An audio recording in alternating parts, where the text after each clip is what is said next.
হয় আমি চিনু একা, একাই থাকতে হবে বাসর বাবা, জায়গায় বাসর জায়গায়? আমি চিনু একা। কিরে ঘরে মুখ লুকিয়ে বসে আছিস কেন? আরে সানাই টানাই বাজা, ফুলসজ্জে বলে কথা। খুব যে হেঁড়ে গলায় সুর বেরোচ্ছে। হ্যাঁ, কি ব্যাপারটা কি? বুঝলি পূর্ণ, আজ আমার এত আনন্দ হচ্ছে, মনে হচ্ছে একটা কিছু করি। বিষ্ণুটা কোথায় রে? কোথাও তো দেখলাম না। আরে ব্যাটাকে ডেকে একটু পেছনে লাগবি নাকি? ফুর্তির প্যান গড়ের মাঠ, বুঝতে পারছি, ফুর্তির প্যান গড়ের মাঠ। সারা দিন ধরে তো দাবা খেললে। হ্যাঁ, এদিকে কি হয়েছে জানো? কি হলো? কি হয়েছে আবার? ফুলসজ্জা হবে না, হাতি হবে? হ্যাঁ, কি বলছিস কি? ফুলসজ্জে হাতি? না রে পূর্ণ, না, সে যুগ কি আর আছে রে ভাই? এদিকে আমি টাকা তো চোখ দিয়ে কি হলো কি? মোতাতে আড্ডা ছিলে? কি করে জানি? কি করে জানলাম? তোমাকে হাড়ে হাড়ে চিনি আমি। তাই বলি, হাড়ি চাচা গান গাইছে। হাঁড়ি চাচা? হ্যাঁ। তুই আমাকে হাঁড়ি চাচা বলবি কেন? কি বলবো? সুর নামক বস্তুটি যার কণ্ঠে কোনোদিন কেউ শুনলো না, সে গান গাইছে। আমাকে রাখিও না, আমাকে রাখিও না, আমার কিন্তু আমার মাথা গরম হয়ে যাচ্ছে, আমার মাথা গরম হয়ে যাচ্ছে। উফ, তোমার বৌমা যদি হাতটা চুরি না করতো না, তাহলে এই ঝামেলাটা হতো না। আরে তুই কি খেয়েছিস বলতো হতভাগা? আমি না এমন উতাত করেছি, সে তো রোজই করি।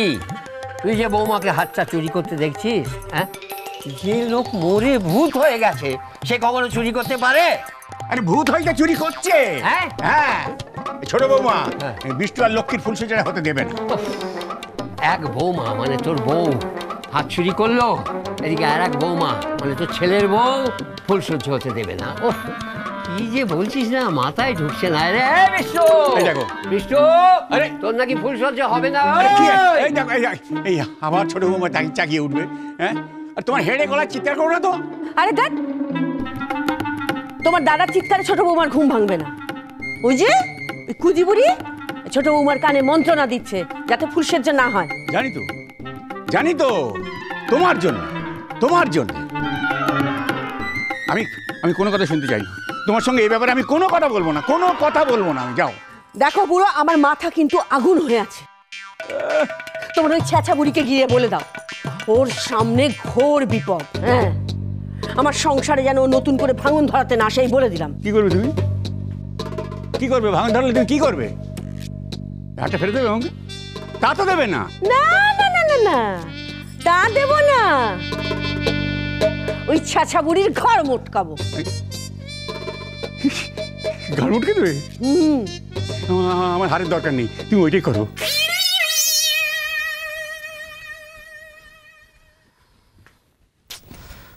দাদা ননিদা সে কখন ঘরে ঢুকেছে, কি এত সাজাচ্ছে কে জানে। তোর কতক্ষণ অপেক্ষা করে থাকতে হবে? ওইদিকে তো একজনের কোনো পাত্তাই নেই, দিব্যি আছে, ভাল লাগে না। বড় দাদু? কি রে হতভাগা, শেষ পর্যন্ত রঘু ডাকাত তোকে কবজা করে ফেললো তো? আবার লজ্জা পাচ্ছে ছেলে। এতকাল যা করেছিস তাতে লজ্জা হলো না, আর এখন যে কাজের কাজটা করলি তাতে আবার লজ্জায় লাল হয়ে যাচ্ছিস। হতভাগা, এই নে। এটা কি বড় দাদু? এটা বড় দাদুর আশীর্বাদ। তোদের বিয়েতে তো আমরা কেউ কিছু দিইনি তো, হ্যাঁ, আর বিয়েটা তো হলো এতদিন বাদে। ওরে হতভাগা, বড়রা আশীর্বাদই দিলে একটা পেন নাম করতে হয়।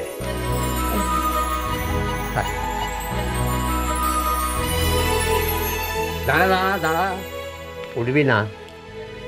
বড় দাদুর পা ছুঁয়ে প্রতিজ্ঞা কর, সারা জীবন রঘু ডাকাতকে নিয়ে সুখে থাকবি, কোনো অবস্থাতেই তাকে ত্যাগ করবি না।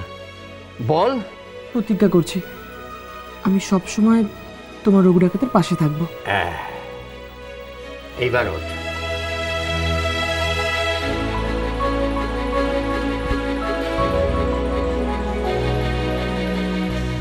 এই হলো আমার নাতির মতন কথা। ওরে তোরা দুজনে সুখে থাক। বিষ্টু রে, এই এতদিনে আমাদের আশা পূর্ণ হলো ভাই, পূর্ণ হলো। যা যা যা যা, ঘরে যা, ঘরে যা, ঘরে যা।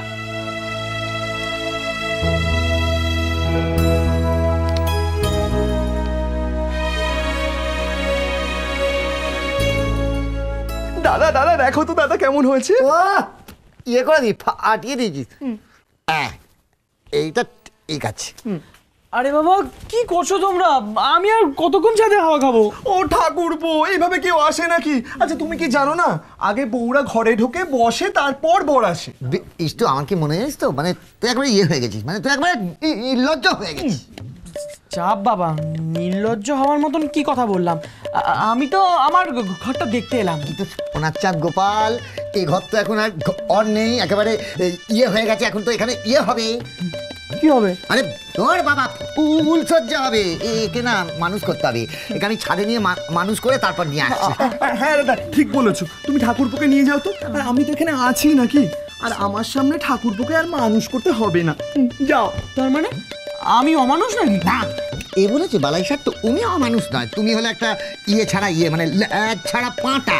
হ্যাঁ, তোমাকে মানুষ না করে এ ঘরে উঠতে দেওয়া যাবে না। তুমি ছাদে চলো গোপাল, তুমি ছাদে চলো, তুমি ছাদে চলো। টাটা। ফুল সজ্জে ঠাকুরপো, এসো এসো। শোনো না রাধিকে, তুমি তাড়াতাড়ি ছোটকে ঘরে রেখে এসো, আর দেরি করো না। আর শোনো, দাদা কিন্তু পই পই করে বলে দিয়েছে বাড়ির কেউ যেন জানতে না পারে। যাও তাড়াতাড়ি সাবধানে চুপি চুপি রেখে এসো। হ্যাঁ আচ্ছা ঠিক আছে, দাদা বলেছে না? ঠিক বলেছে। আর তাছাড়া দাদা অলক্ষিত একদম তৈরি। আচ্ছা খুব ভালো। চলো অলক্ষী। দেখি দেখি দেখি তবে কি সুন্দর দেখাচ্ছে। ঢাবড়া করে দিস না কিন্তু, যেন নজর না লেগে যায় আমার অলক্ষীটার। দেখেছো বুগলু কি সুন্দর দেখাচ্ছে? একটা চুমুরি। আর রাধিকে এইসব পরে হবে, ওকে কি এখন তুমি আর আমি দেখবো? ওকে তো দেখবে ঠাকুরপো। শোনো না, তুমি আর দেরি করো না, যাও চুপি চুপি সাবধানে রেখে এসো। হ্যাঁ। এ বাবা, এ কি ঘরে যাবার নাম শুনে মুখটা এরকম শুকিয়ে আমসি হয়ে গেল কেন রে? কই না তো, কই না তো। বুঝলি রাধা, ওর বাইরেটাই না ওই হাড়ে রে রঘু ডাকাতের মতো, আসলে তো মেয়ে মানুষ। জানিস লক্ষ্মী, আজকে তোর এই সুন্দর চাঁদপানা মুখটা না একমাত্র বিষ্টু দেখবে, আর কেউ না। দাদা ননি, আর দেরি করো না, চলো ঠাকুর ঠাকুর করে তোমরা রওনা দাও। চলো যা, আগে নেবে।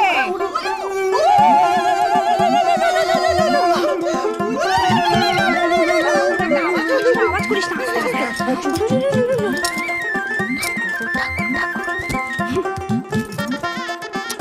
টুনি, প্রেমের বাঁধনে যেন ওরা ধরা পড়ে, সুখে দুঃখে মিলে মিশে সংসার করে। এই রাধিকে, তুমি ছোটকে নিয়ে যাও, আমি ওদিকটা সামলাই। হ্যাঁ শোনা মা।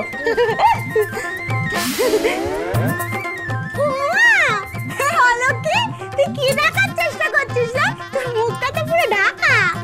রাধা দিদি, তোমার ভাই কোথায় গো? তুই তোর ভাইকে খুঁজছিস? আমার ভাইকে দে। দাঁড়া পগলা। রাধা দিদি, সবাই তো শুনে ফেলবে। ও তাই তো, দাঁড়া। পগলো পগলো, রাধা দিদি উনিটা কি শুনতে পাচ্ছে নাকি? শোনো, তুমি তোমার ভাইকে ভালো করে বুঝিয়ে বলো, হ্যাঁ, যাতে তোমার ভাই মায়ের সামনে দিয়ে না আসে। আচ্ছা, তাতে মা আরও রেগে যাবে। আর হ্যাঁ, মুখে মুখে যেন উত্তর না দেয়। মা যদি একটু বকেও যেন শুনে নেয়। কেন জানি না রাধা দিদি, আমার মন বলছে মা খুব রেগে আছে। হাতটাও তো পেলো না। এর মধ্যে যদি ও ওস্তাদি করে তাহলে তাহলে তো আজ ওর মুখটা দেখা হবে না রাধা দিদি। আরে অলক্ষী, ভাইয়ের জন্য তোর মনটা ছটফট করছে না রে? আহো সোনাটা। সংসার সুখের হয় রমণী